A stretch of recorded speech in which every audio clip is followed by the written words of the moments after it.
Hello my friends, thanks for tuning in for another adventure. My name is Ian with Out of This World Reader, and today's video is going to be my November TBR.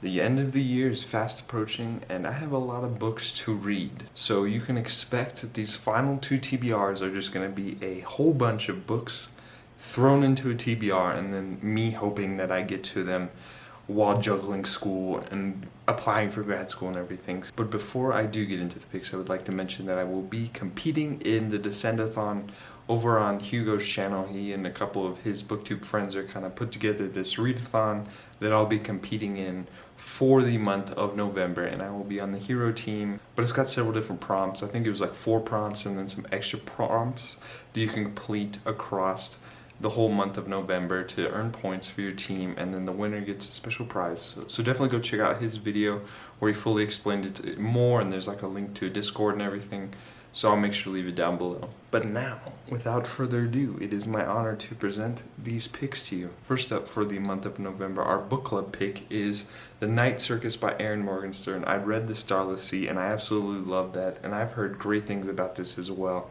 So I can't wait to just dive into this. I have honestly no idea. I just know it's kind of centered around like a magical circus. But just based on how much I love The Starless Sea, I think I will love this just as much.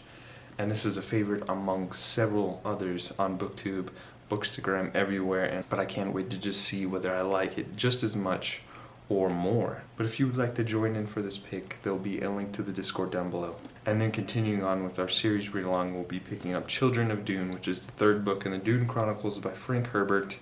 And Dune Messiah was kind of like a little bit of a letdown for me, but after reading kind of the introduction by his son, I can't remember what his name is, but his son kind of gave an introduction as to why Dune Messiah was kind of the way it was, and he was kind of just setting it up for the rest of the Chronicles. So I'm hoping that this one kind of improves a little bit. I was really bummed by Dune Messiah, especially after that first one, but based on the introduction, he kind of said that it gets better after after Dune Messiah. So I can't wait to just continue on. Now let's get to the picks for the Descend-a-thon. There's 4 prompts, each based on a different character from the Descendants kind of series from Disney, I believe. The first one is Ben, and that is to read a Beauty and the Beast retelling or just a retelling. So I was looking for a Beauty and the Beast retelling because I really enjoyed For the Wolf, and that was a Beauty and the Beast retelling. So I looked for more, and the only one that I could find that I felt like I would enjoy was A Court of Mist and the Fury, A Court of Thorns and Roses, and that is kind of Sarah J. Maas's kind of take on a Beauty and the Beast retelling, and it's everywhere. I see it everywhere in everybody's recommendations. Everyone loves it, so I think that I will enjoy it as well, I hope. But it is unfortunately starting another series, and I was really hoping to just finish up all my series, but I think I will enjoy it, so then I'll just carry it on into the new year. But other than that, like knowing that it's a Beauty and the Beast retelling, I have no idea what's going on. So that is kind of my Ben pick. And then we have Audrey, which is a pretty cover, but you don't think you'll like very much. And for this, I chose In the Heart of the Sea. I read this a while ago, and I didn't like it. I do like this cover though, because it's got like this giant whale tail just causing havoc on the ship. But this one I read, it was very historical, and at the time period that I was reading it, I wasn't very much into just picking up and just reading historical text. Like a lot of times with Eric Larson's work and work similar, I would listen to the audiobook because it just flows a lot better. So I don't think I enjoyed it as much, but I do enjoy this cover, and I'm hoping to pick up the audiobook version this time and see and hope that I do enjoy it. But I don't know, we'll see where it goes. And then we have Jane, which is the underrated book, and for this I'll be picking up The Boneless Mercies. And I just like really the setup of this. I've been wanting to read this for a while. It's basically following these group of women who are called like the Mercies, and they're basically going around just killing monsters and everything for just a small salary. So kind of like a little bit of a Witcher setup, but with just following several different female perspectives, I believe. So it's kind of like a different take on The Witcher. And basically this village has been ravaged by this one monster that nobody can slay. And so basically they're hired to just save the day. And I'm really excited for this. I think it'll be a quick read. And it's got a blurb by Laini Taylor, which is the author of Strange as Dreamer, which I've heard great things about, like just her writing style and everything. So I'm hoping that kind of writing style carries over into this. But this is my underrated book. And then that final prompt is Doug, and that is to read kind of like a book incorporating music or based on a musical. And for this, I couldn't find anything, but I think The Night Circus, maybe, this guy could be completely wrong, maybe very similar to The Greatest Showman, and that was kind of like a musical. So that's what I'm hoping, and that's what I'm using for in this prompt. But that is kind of my Doug pick. Also involved in the Descend-a-thon, each team has like kind of like a group read, and our group read for the Heroes team is Stay Cold, and I absolutely have no idea what's going on with it, but Hugo said that he thinks it should be a good read, so I can trust his recommendations, and I think I will enjoy it as well. But those are kind of all the Descend-a-thon picks. There's also a little bit of kind of side prompts like complete a series or read a sequel, but his video will cover it a lot more in depth than I am. But I just got a couple more picks that I would like to go over real quick. This next one is going to be very sad to finish. This whole series has just been a joy, and everything about it. I will come back to it when I'm 50, when I'm 70, when I'm just an old man. I will come back to this forever, and I will be picking up and finishing the Harry Potter series with the Deathly Hallows. The last book, The Half-Blood Prince, that really broke my heart, and after finishing it, without going into spoilers, like, I didn't know if I could finish the series because of just how heartbroken it was. Like, I did a vlog kind of covering my reactions to the end of the Harry Potter book, so if you want to see that, see how heartbroken I was, check that out. But I would like to finish it and see where it goes, like see where it ends, and hope that it has a happy ending. But that's all I'm going to say about this. It's been a joy, and it's going to be sad to say goodbye. I will also be continuing on with the School of Man's trilogy by Naomi Novik with The Last Graduate, and I was so drawn between, like, caught in the middle between the A Deadly Education, because like it had like just a bunch of info dumping and kind of inner dialogue with Elle, and that's what really disappointed me, rather than kind of like expanding more on the school, because the setting was great. Like, I loved everything about it, like the dark hallways and everything. I guess I should probably kind of explain what this is about if you don't know. But this is following Elle, who kind of goes to this school of Mance, which is just a magical school hidden away somewhere in this void, but it's hidden away in this void, and the void kind of shifts around the school and everything. And that's really cool about it, is like if you think one thing, it'll kind of shift the school in a totally different thing, so you don't get what you want.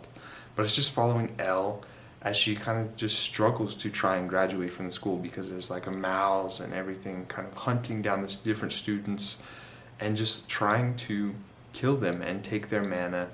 And basically all these students are kind of going to class and doing everyday things, and like I just love like the setting of the school and just everything going on with it. But just like the info dumping between like Elle's kind of past and everything else, just it really disappointed me. So I was drawn, but I'm hoping that it really improves in The Last Graduate.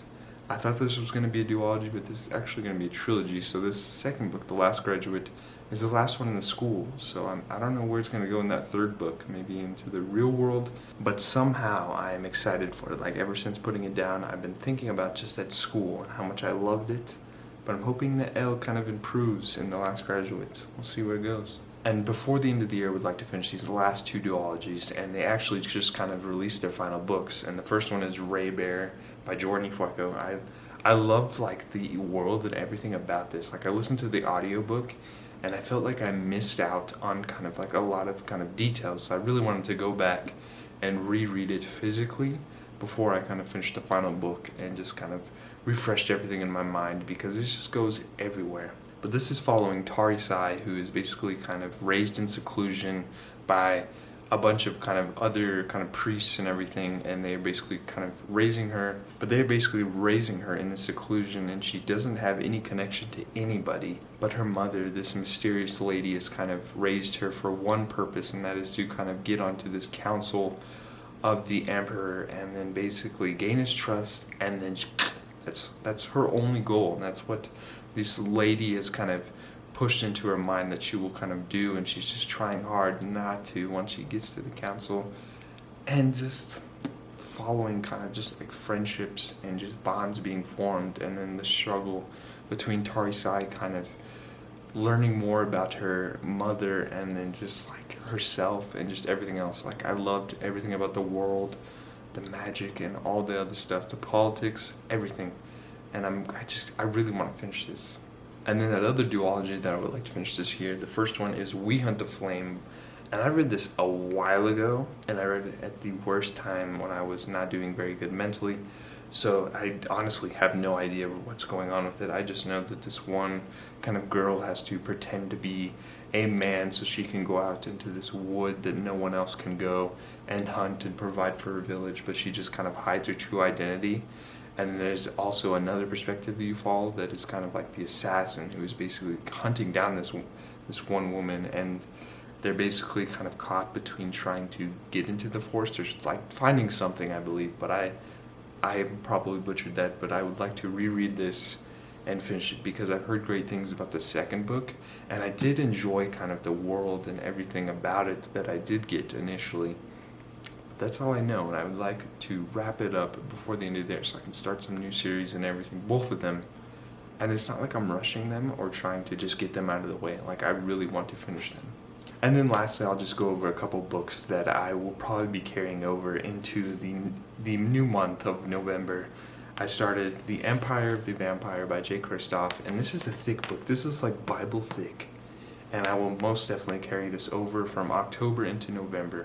But I'm loving this, everything about it, like the grim dark and kind of following kind of this morally gray kind of Gabriel and kind of uncovering his past as it kind of retells his story of how he kind of how he became kind of like a silver saint and how he's like fighting all these vampires and just telling his story.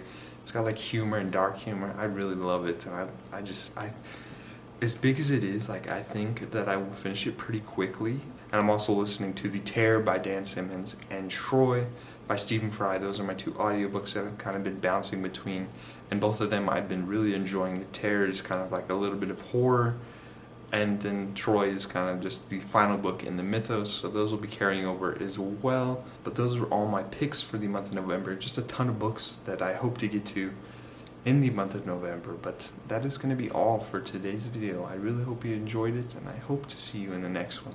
Please consider liking and subscribing so you never miss out on another adventure. But I'm going to leave you with a message from Elle, who first wishes you to have a splendid day, but she also wishes, or tells, she also tells that adventure is out there. So I'll catch you next time. Bye.